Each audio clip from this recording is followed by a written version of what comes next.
My guest today is Dr. Antonis Hadjikyriacou, assistant professor of Ottoman and Turkish history at Panteion University in Athens, who is also affiliated scholar at the Center for Spatial and Textual Analysis at Stanford University.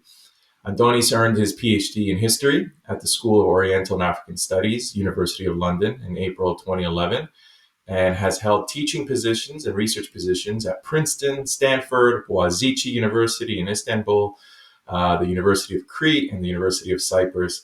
And he will be publishing this month his latest monograph, Peninsular Island, Cyprus and the Mediterranean in the Ottoman Age of Revolutions.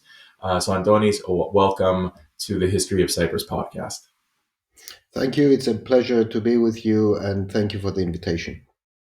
I almost always like starting off my interviews with one question that affects historians quite a bit. Is the sources that you deal with, and as a social historian, I know at least for the Ottoman period, it's richer in resources. With that being said, what are some of the texts that you come to rely on?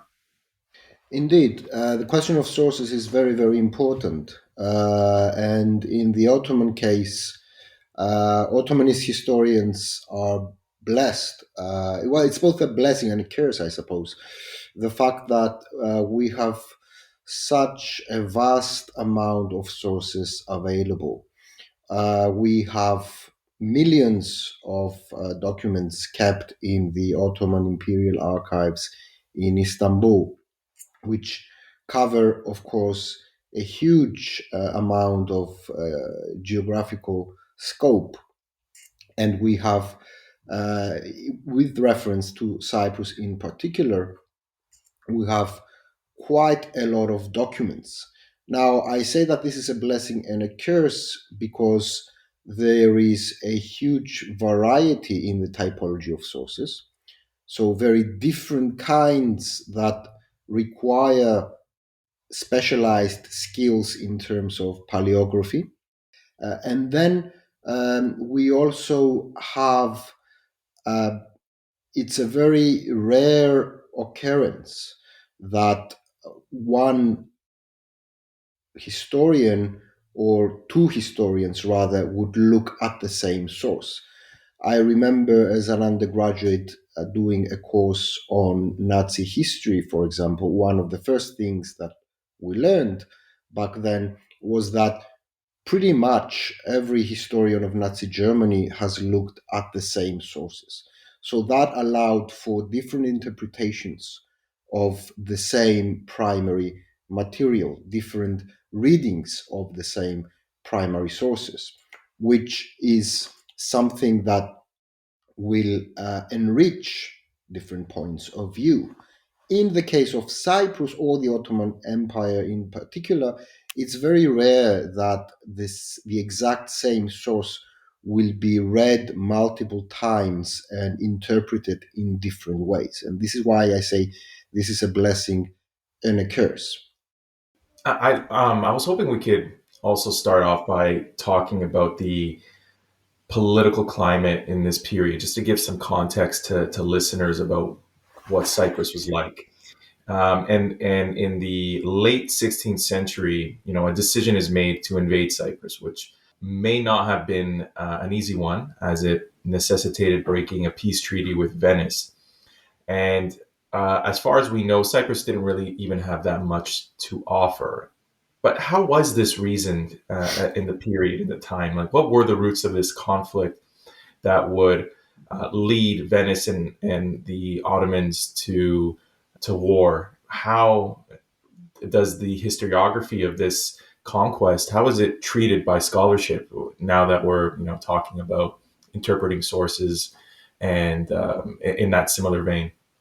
If we're going to start talking about the Ottoman period of Cyprus, we're talking about a long period of time, more than 300 years, so we would need to separate this into different periods. We need some kind of a periodization. And a good starting point for this is indeed the inauguration of Ottoman rule. So why and how did the Ottomans decide to invade Cyprus? The Ottoman 16th century was the beginning of a long period of transition for the Ottoman Empire. The empire itself was undergoing important transformations, first and foremost, as a result of the huge expansion in the early 16th century by Selim the First, which meant that the Arab lands, and including Egypt, were incorporated into the empire. That had transformed the population and human geography of the empire, meaning that the vast majority of the population now reflected the official religion of the empire. This was not the case, particularly in the Balkan lands, where Christians or non Muslims were the majority. So, this was the beginning of a period of Islamization in the Ottoman world. Now, this is taking place a few decades before the Ottoman invasion of Cyprus. So, why did the Ottomans decide to do that? This process of consolidation of imperial lands meant that Cyprus was a thorn on the side of the Ottomans. The areas of Anatolia, the central lands of the empire, the greater Syria, and Egypt are surrounding geographically Cyprus. By that stage, the Eastern Mediterranean was still an area of contest between Christian powers and the Ottomans. And this meant that various pirate or corsair attacks by Christians were using Cyprus as a base for their operations. However, when the Ottomans conquered Egypt, they also inherited the right to collect a tribute that the Venetians were forced to pay to the Mamluk Empire in Egypt. So, Cyprus, in terms of international law at the time, was not an entirely sovereign state in the sense that a tribute had to be paid. When the Ottomans inherited this tribute from the Mamluks, they essentially treated Cyprus as a quasi imperial realm. They had they had a geographical vision whereby, while Cyprus was not part of the empire, it had some kind of loose links to it. And we have some interesting correspondence by Suleiman the Magnificent sending certain documents, sending a letter essentially to the Venetian officials in Cyprus, demanding in very strong language, as if he were addressing his own functionaries, demanding the dispatch of certain hunting falcons. And this was a symbolic exercise. Essentially, Suleiman the Magnificent, when he's sending these letters to the Venetian officials of Cyprus, he's symbolically emphasizing his authority over Cyprus, even though it was not officially part of the Ottoman Empire. So here we see the first instances whereby the Ottoman Empire is turning its eyes towards Cyprus. In 1570, when the decision to invade Cyprus is taken, and this was by all means not a foregone conclusion, there was a different faction within Ottoman circles of power, which was very hesitant to get involved in a war with Venice. We have different power struggles within the Ottoman circles of power. When the decision is taken, it is taken on account of Corsair attacks which were using Cyprus as a base. And it is interesting to see how this was legitimized by the Sheikhul Islam of the Ottoman Empire, that is, the chief jurisprudent at the time was Ebu Sud Effendi, a very famous jurisprudent and one of the most important ones, one of the most important legal thinkers, what we would call today the Attorney General of the Ottoman Empire. And the legal justification for the invasion is quite interesting because it allows a lot of room for maneuver in interpreting Islamic law. I'm not going to go into details uh, so that I won't tire your audience with minute legalistic issues. But the fact of the matter was that this decision, this legal decision, could have easily been could have easily taken the opposite direction. So we do see a determination on behalf of the Ottomans to include, uh, by violence, if need be, Cyprus into the Ottoman realms. And the reason why they wanted to do that was to consolidate their power in the Eastern Mediterranean. And the Ottoman invasion of Cyprus meant precisely that the Eastern Mediterranean was going to become an Ottoman lake. And this is something that we see developing later on, almost a century later, with the conquest of Crete.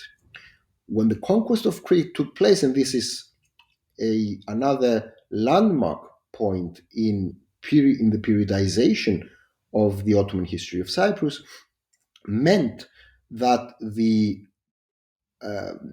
border, the westward border of the empire, had shifted greatly, thereby reducing the geostrategic importance of Cyprus. So, what we have is an island that had a lot of geostrategic value in 1570 when it was in the hands of a rival power. But when it was incorporated into the Ottoman realms, the situation had changed. The significance of Cyprus, the geostrategic significance of Cyprus, was gradually being reduced. This is because the Ottomans quickly found out that Cyprus had nothing exceptional to offer to the island. If you look at the resources of the island, for example, the main economic products that were being traded in the ports of the island, which were grain, cotton, silk, all these products were being produced in abundance and sometimes in better quality by the continental land masses surrounding Cyprus, that is Anatolia, Greater Syria, and Egypt.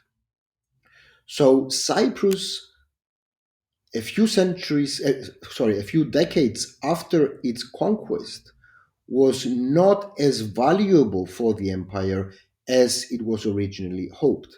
And this is interesting and important because the British found themselves in exactly the same position and reached the same conclusion after they had taken control of Cyprus. They had the same high hopes, which very quickly withered away. After the conquest, what did the Ottomans prioritize? I mean, did they realize almost immediately, as you said, that the economic viability of the island is an issue? Did they prioritize its security? I do know that in the few years slash decades after the conquest, there was a switch to cotton and silk production in particular, and then the traditional production of sugar and salt was altogether abandoned. Now, was this because of dwindling labor, or was there some other reason why these economic adjustments were made? Indeed, this is a very important question. What are the changes in the economic and social structure of Cyprus after the Ottoman conquest?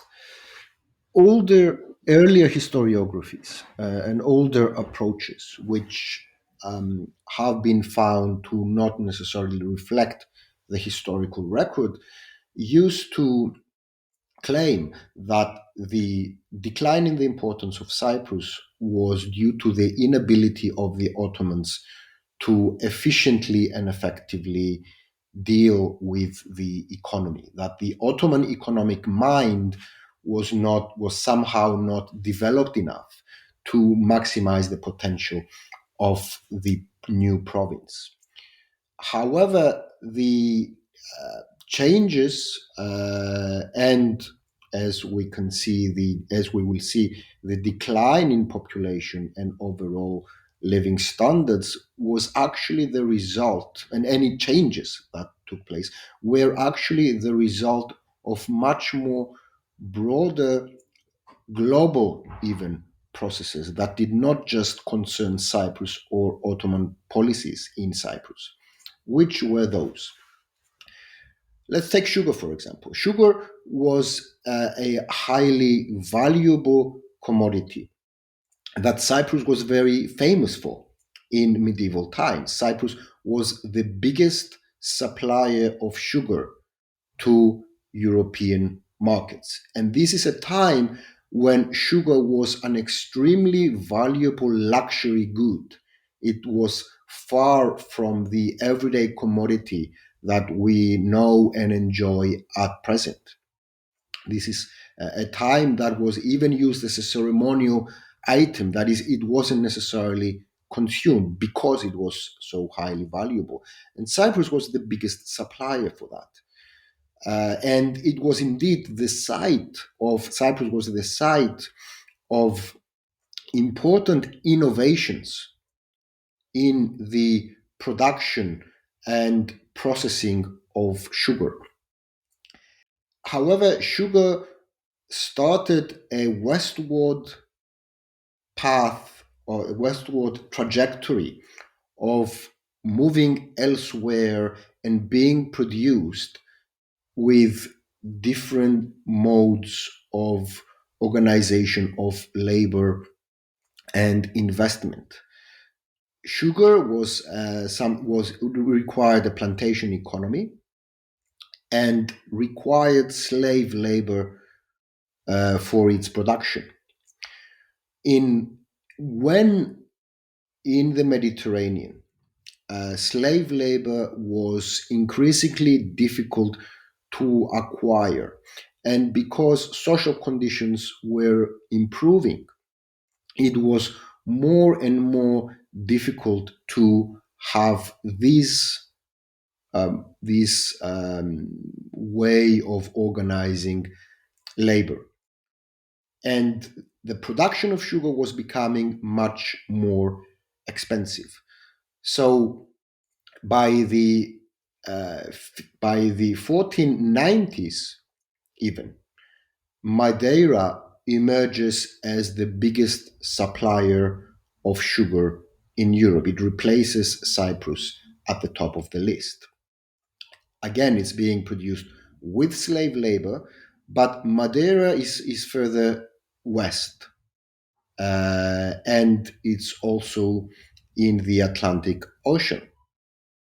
So, and it has an abundance of wood, which is also necessary for the production of sugar. Within a few decades, the sugar economy of Madeira collapsed for the very simple reason why all timber resources had been completely depleted as a result of this highly intensive mode of production. And from then on, sugar production is moving towards the Caribbean and the Americas, again with the use of slave labor. This Hmm. meant that bigger amounts of sugar were flooding into the European markets, thereby reducing the price of sugar and gradually making it not sustainable and not profitable for it to be cultivated somewhere like Cyprus. So Right. by the early 17th century, sugar production is being abandoned in Cyprus. As I said, earlier approaches used to emphasize the fact that the Ottomans lacked the sophistication to achieve the production of sugar and develop the production of sugar. But we have broader global processes at stake which account for this shift in the economy. Another important global process that affects the economy of Cyprus is the change in the spice routes, which by that time, until the 16th century, were essentially land routes reaching Damascus, and from there to Cyprus, and from Cyprus to the rest of Europe. But by that time, the Portuguese had circumvented Africa, establishing a new route for the transport of spices, thereby essentially rendering redundant a centuries old trade route which passed from Cyprus. All these issues had a negative effect on the local economy. This meant that various shifts had to take place. Sugar was abandoned, and by the way, the gradual abandonment of sugar did not start during the Ottoman period. It had already started, and it was a process already being taking place since the Venetian times. And sugar was gradually being substituted by cotton. Another cash crop that that was labor intensive, that was required a lot of water. It was a Yeah, hyperfertile. which I found really interesting to read because Cyprus, as I'm sure most listeners know, is sort of a semi-arid island, and the switch to cotton and silk. I mean, those are water intensives. How would this have even worked in Cyprus in this period? Well, this was the big research question that troubled me for a long time when I was doing my doctoral research. How was it possible for such water intensive crops to not only just be cultivated, but to be at the forefront of economic production and to be produced at such a scale so that they can be part of international trade? And this is what led me to look into environmental and climate history in order to answer this conundrum. And the answer, of course, is manifold. It doesn't account one factor does not account to it. But the first thing we need to take into consideration is that in the particular case that we are discussing, particularly relevant is a period known in climate history as the Little Ice Age. This is a period historians debate about the chronological boundaries. Some talk about the 14th century, some mention even earlier, others talk about the 16th century. But the point here is that from the medieval or late medieval times until the 19th century, the global climate had changed and experienced, particularly so in the 16th and 17th century, some radical and violent entered a period of radical and violent change that included extreme weather phenomena. Again, there are big discussions as to what causes this little ice age, but I won't go into them. And it has different manifestations in different parts of the globe. In the case of the Mediterranean, what we know about the little ice age is we have much more snow, much more precipitation, and importantly, periodic periods of droughts which interrupt the higher precipitation which is the norm during that time. What does that mean? This means that any instances of drought that we find in the historical record are being described in very dramatic terms. And this has led a lot of historians who have taken these descriptions at face value to reach the conclusion that the climate and the landscape of Cyprus were pretty much the same as what we know today. If, however, we identify these instances of extreme weather phenomena, including droughts, we will find that they are much, much less frequent than they are today.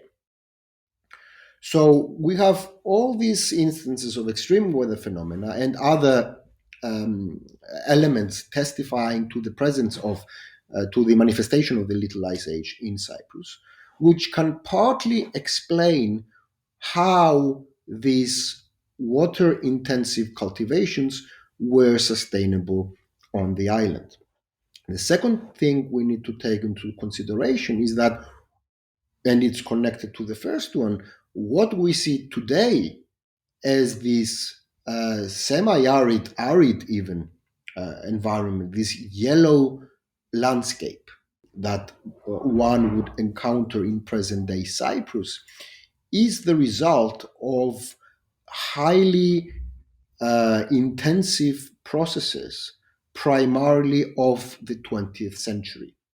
First of all, right now we have about 10 times the population that we had in the early modern period that we are examining.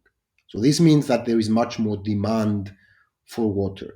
And this tenfold increase in population also meant that their subsistence needs are increased. And therefore, agriculture is much more intensive than what it used to be, thereby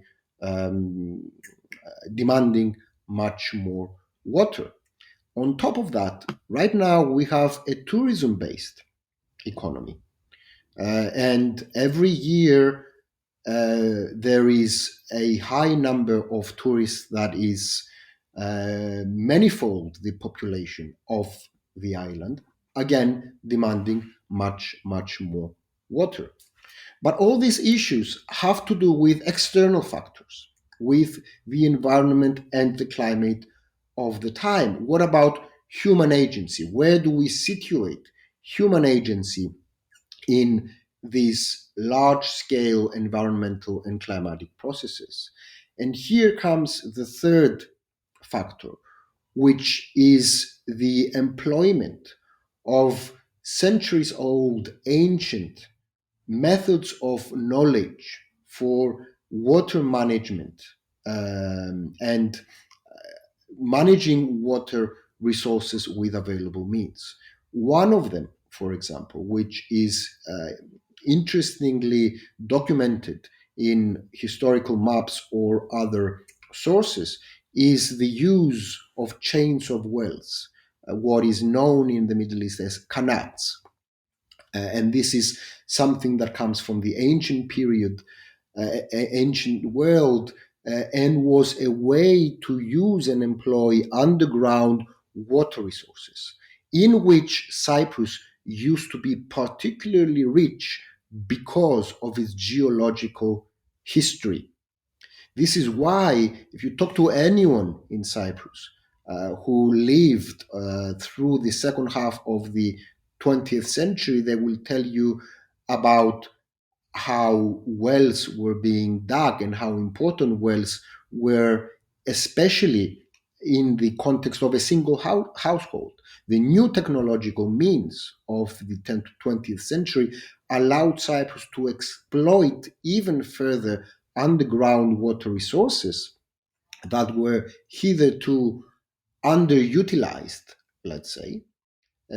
But this meant that all these resources were being made available for the purposes of cultivating cotton or sugar or sericulture, that is, mulberry trees, which are used for silk production. The same goes for wheat as well, also highly demanding in waters. Grain was the other big product leaving Cyprus from its port. And again, here we have another kind of shift which matches a broader Mediterranean-wide trend. Up until the 17th century, Mediterranean grain was highly important for European markets, especially in Italy.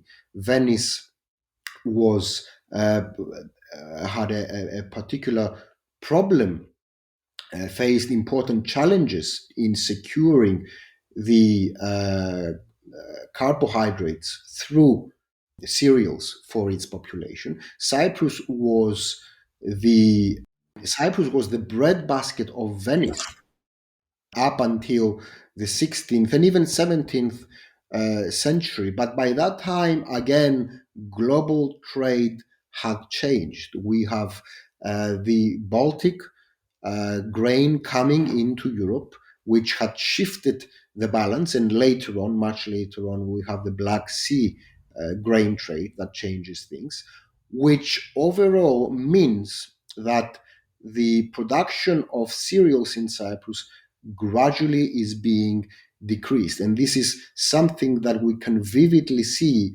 when we analyze the different kinds of surveys that the Ottomans conducted. So, through these particular commodities and the history of those commodities in Cyprus, we can see the matching of broader, bigger trends in Mediterranean history exactly reflected in Cyprus.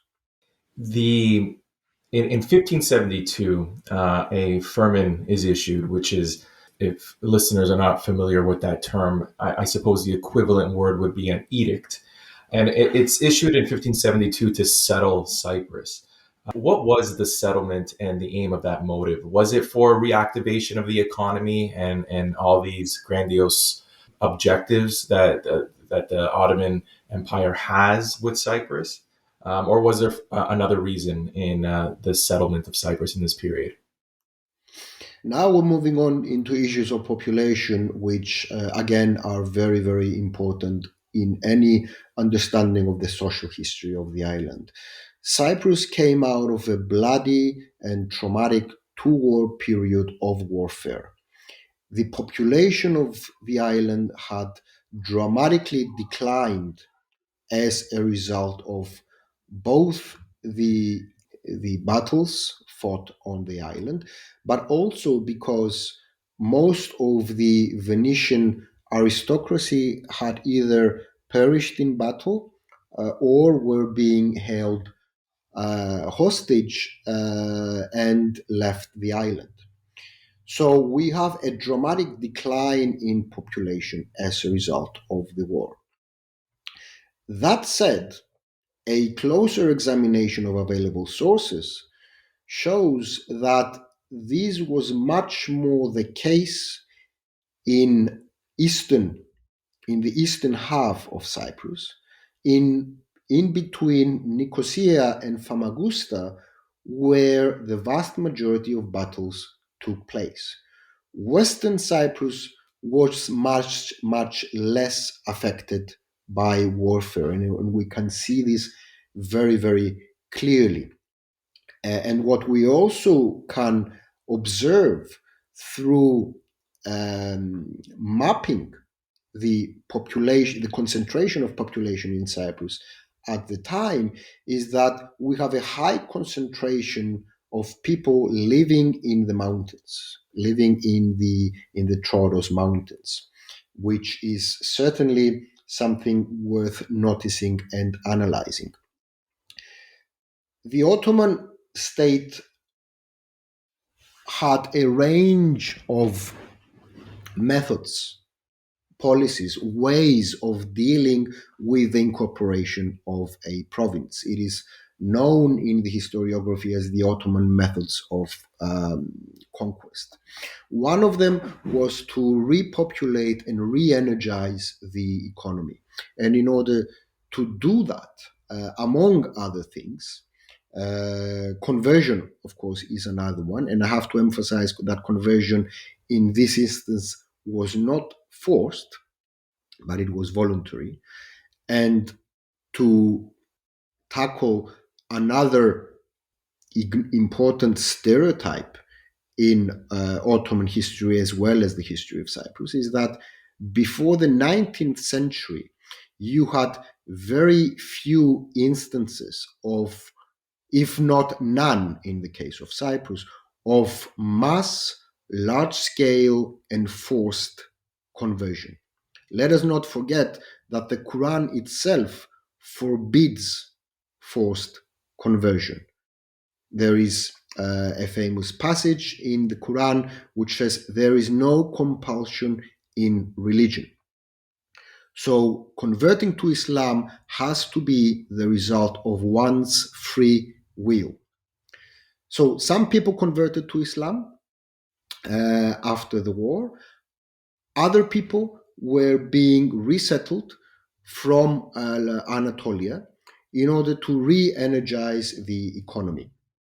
And we have these edicts which specify how many people should leave from which settlement, what kind of professions need to be included for the people that will go to Cyprus. And again, this shows that the motive of re-energizing the economy was a high priority.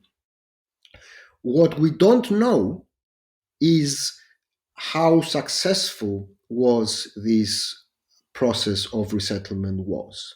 We have some indications from subsequent orders or edicts that either people did not go to Cyprus or they went to Cyprus and then left.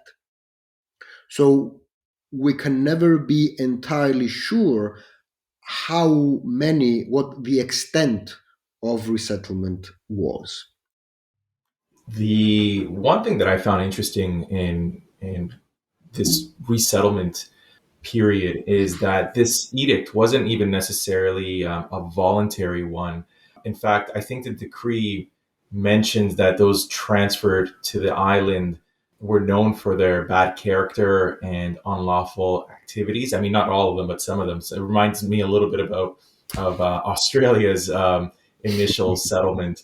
Is this? I mean, is this a valid sort of take on this period where people were forced, and it wasn't even necessarily a Muslim population as well. I think I came across reading that there were reports of even Greek refugees returning to Cyprus and Christians as well settling the island. So was this a heterogeneous population of repopulation of Cyprus? Indeed, it was quite heterogeneous. The vast majority was Muslim. Um, we can take that for granted.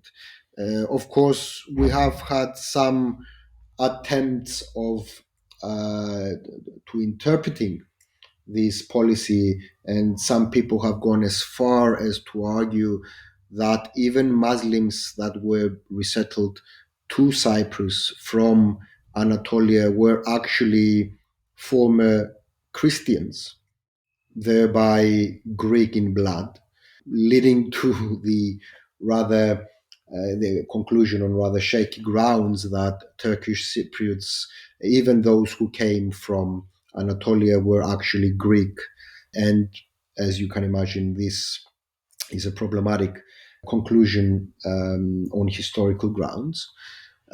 Nevertheless, what you mentioned about the character of the settlers, and with a very good example of Australia, again points to the challenges of imperial rule and resettlement. When you have an empire and you are administering large amounts of lands, and you have particular problems in particular areas, settlement is one way of dealing with these problems. So the fact that we have people of not necessarily reputable character being resettled to Cyprus doesn't have something to do with Cyprus itself, but with imperial governance at large. And Cyprus is not the only place where these kinds of populations are being sent. The the recent scholarship, as you mentioned, has refuted this concept of Islamization of the island. You mentioned that if anyone was to convert, it was going to be voluntary.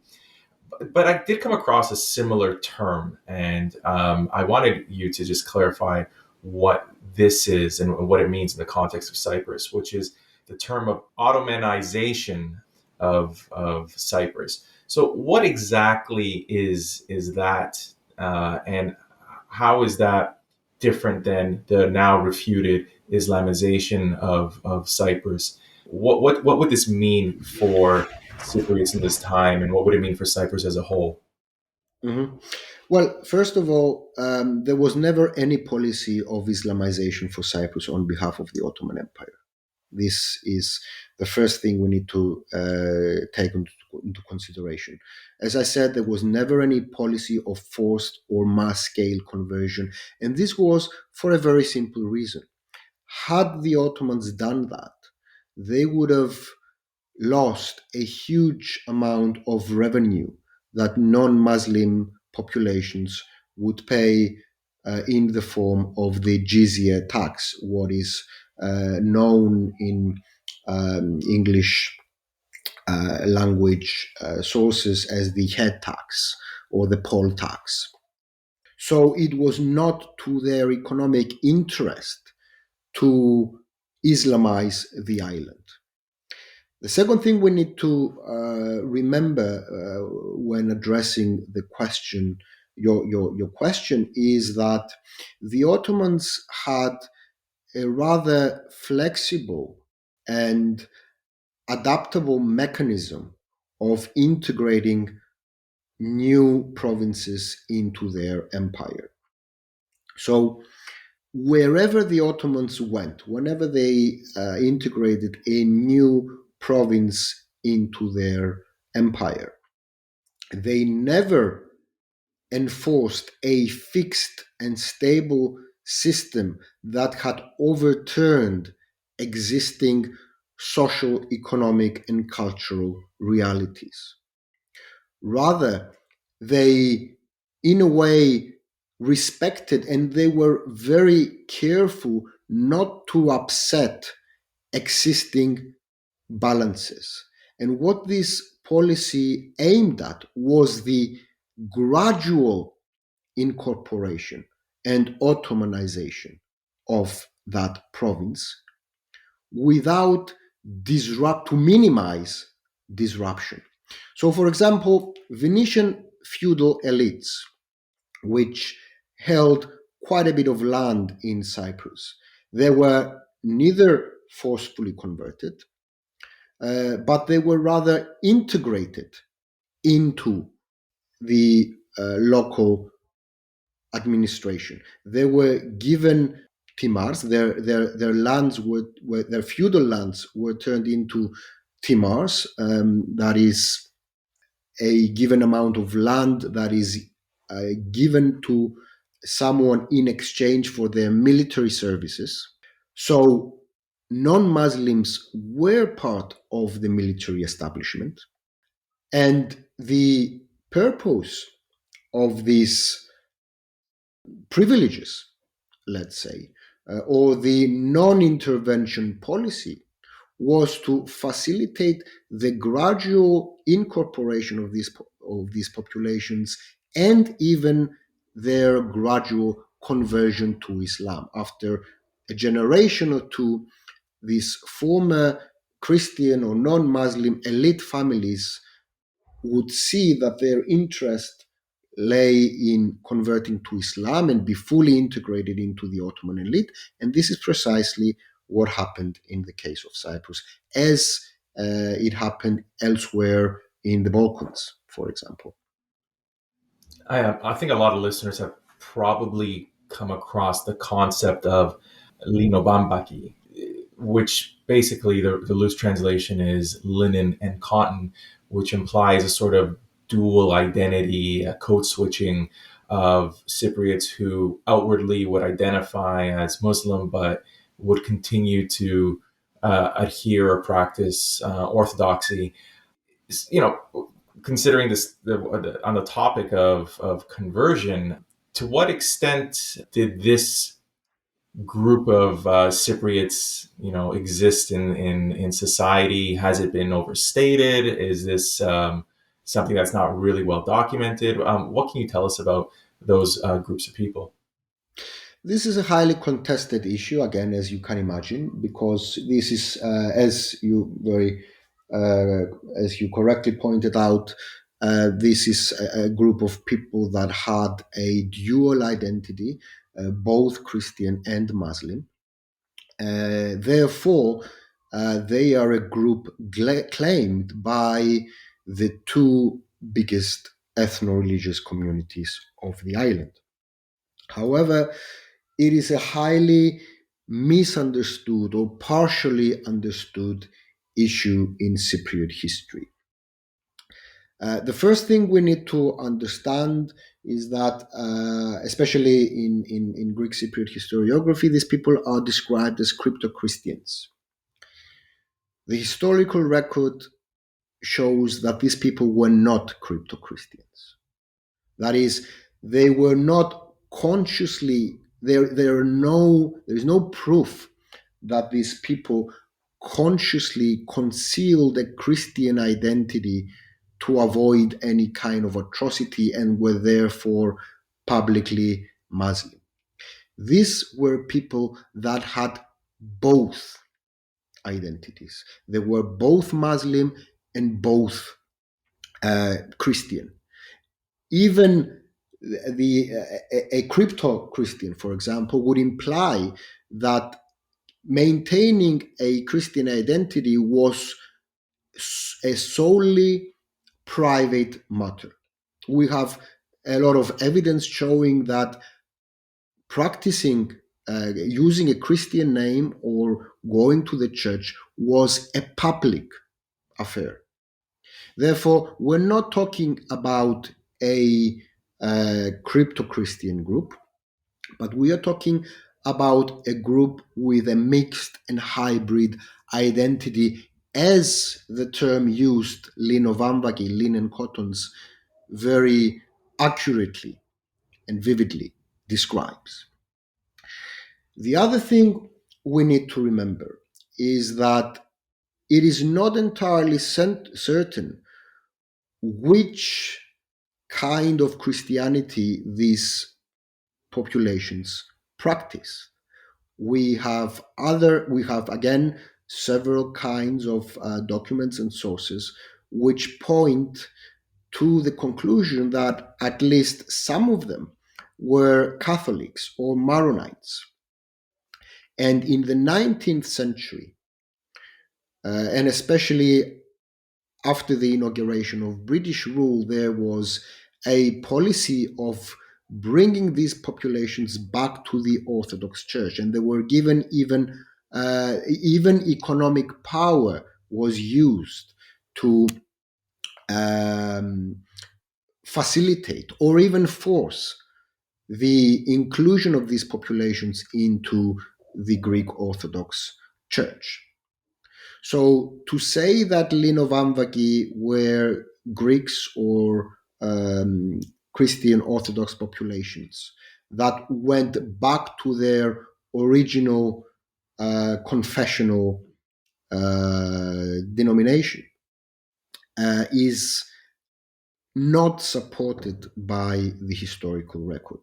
It is a very contentious issue which is first and foremost traumatic for these populations. Suffice to say that when a Greek Cypriot and a Turkish Cypriot would discuss this issue, they would claim these communities as their own. But when Greek Cypriots would discuss this amongst them, or Turkish Cypriots would discuss this among them, they would look at this, they would frown upon these communities because they didn't practice a pure, a pure version of religion. They were not quite part of us. They were fifth columnists that betrayed the community as a whole by having this hybrid identity.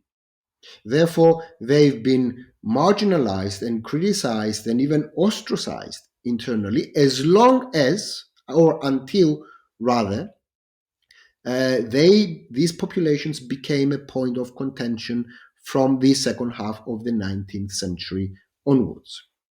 How did the Orthodox Church fare under the Ottomans? Uh, I mean, I think pretty known that they were co-opted into the ruling structures. But this wasn't necessarily an altruistic decision. Why did the Orthodox Church become reinstated after the arrival of the Ottoman period? To begin with, I'm not sure if they were co-opted.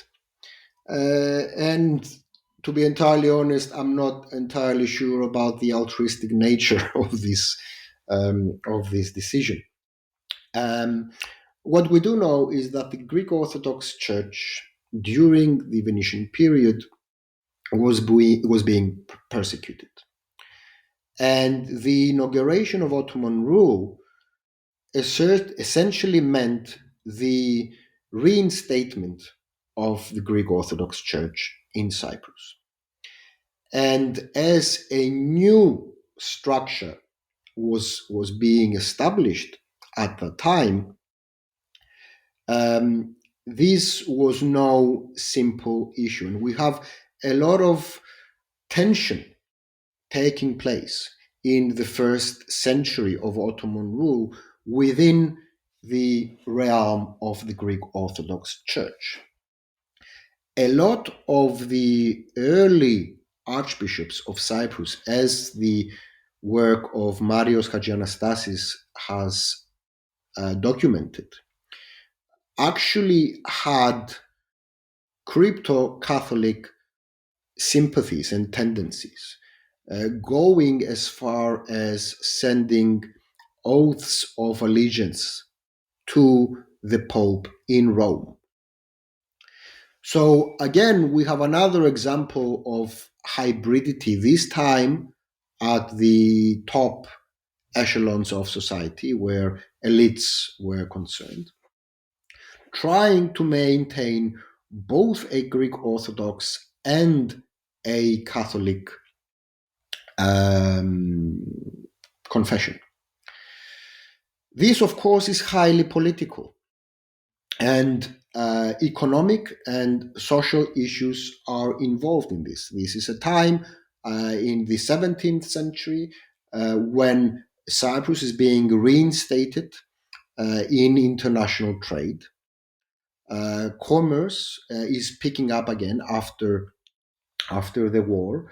As I discussed before, new trade routes and new ways of integrating Cyprus into global trade are being developed.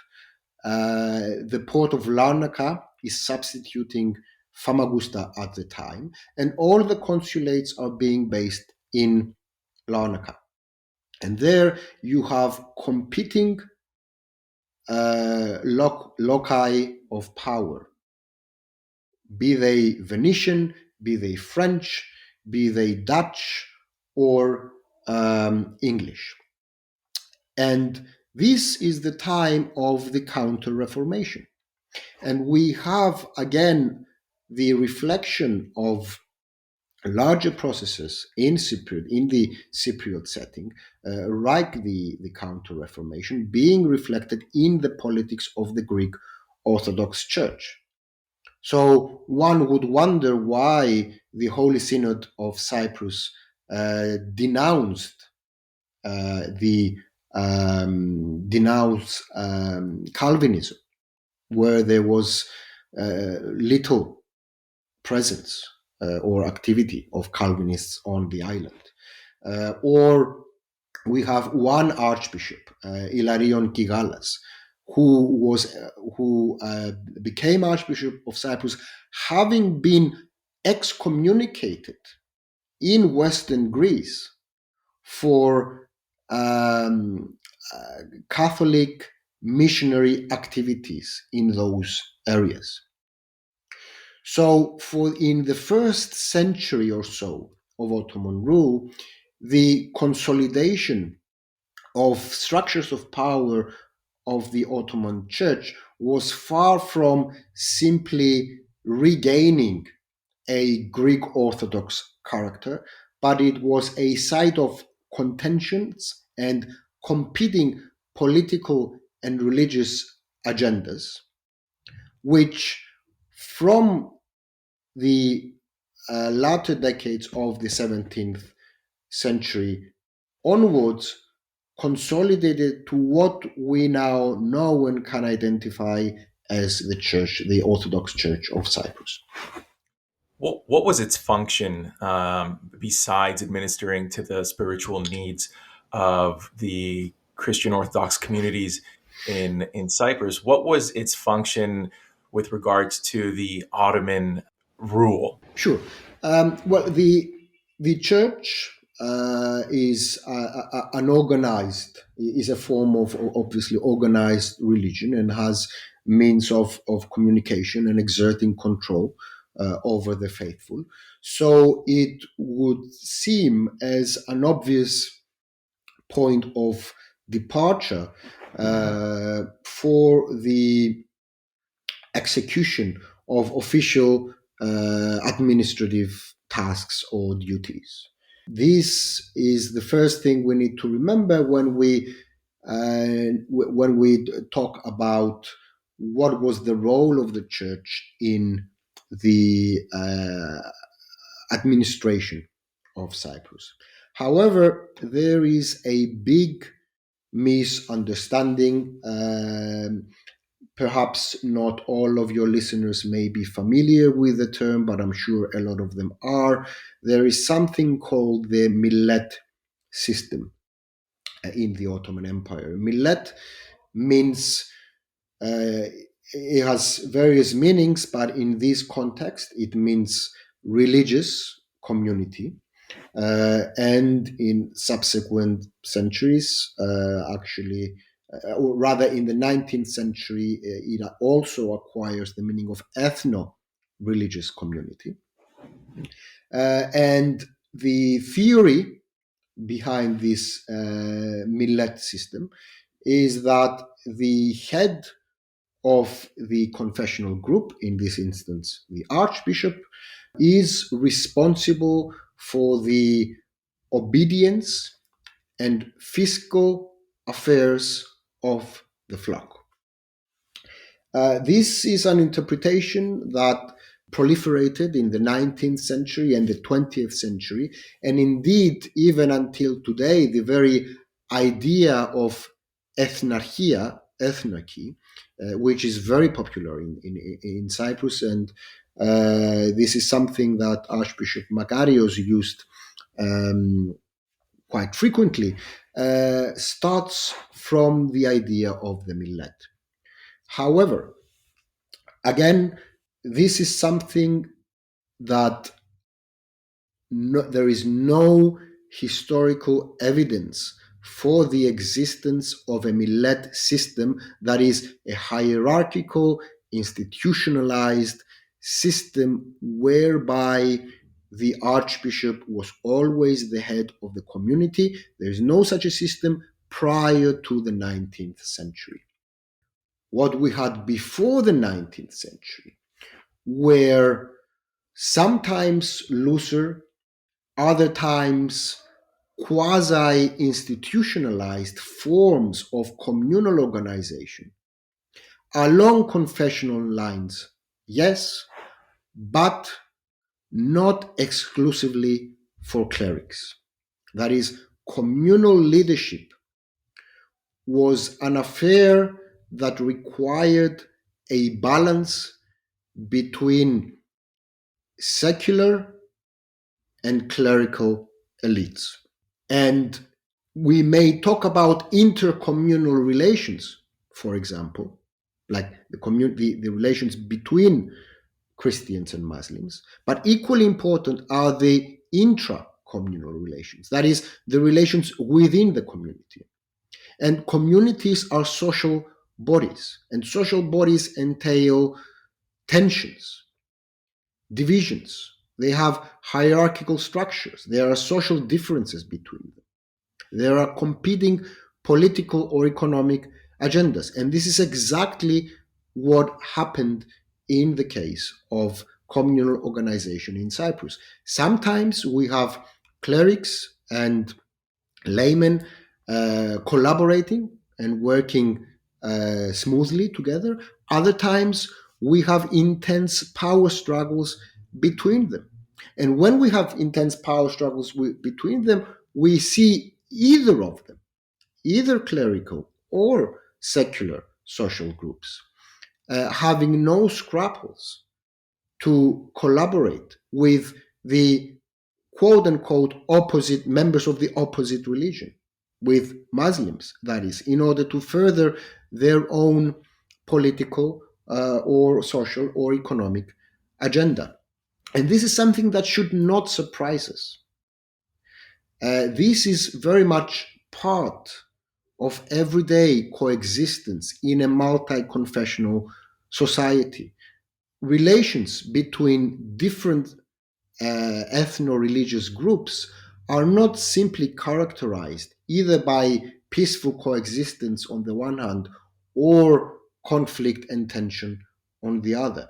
First of all, these interactions change over time and they take a form that is within this broad scope between peaceful coexistence and conflict. So we may have suspicion, we may have collaboration, we may have indifference, we may have mutual interests, we may have interdependence, or we may have tension. And all these aspects of everyday life, which cannot be limited to black or white, where are necessary to understand how communities were organized both within them, but also how they interacted with the other community. Now, to go back to your original question, how was the Greek Orthodox organized and what was the role of the church in this organization? In the later parts of the 17th century, we have the first documents that show a quasi institutional engagement by taking up the responsibility of collecting taxes and paying them to the tax collector on behalf of the community. But this is not done in an institutional fashion. This is done on an ad hoc, case-to-case basis on when this was sanctioned by the community itself. We have other times when the clerical hierarchy had to collaborate or compete with other lay officials, such as the dragoman, such as the accountant, such as the financier. These are official titles, official positions in the communal organization. People who had power and used communal organization to further their own social or economic interests, which were not always identical with every other member of that elite group that controlled communal organization. So the overall history of communal organization in Cyprus is not limited to the history of the church. I do want to talk about the dragoman in Cyprus. I know you wrote a couple of papers on him, which I find really, really interesting. But before I bring him up, I wanted to ask one last question with regards to religion. In this period, could we confidently say religion was the sole marker of identity in this period for both communities, or was there more? Was it more nuanced? I would give you a very clear answer and say no, it was not the sole marker of identity. It was a very important marker of identity. This is true, but it was not the only marker of identity. There were other markers of identity, such as social status, such as the position one had or didn't have in the state. As I said before, there were non-Muslims who were part of the state apparatus. Therefore, even though it was in an Islamic state, it was not one that excluded non-Muslims from being civil servants.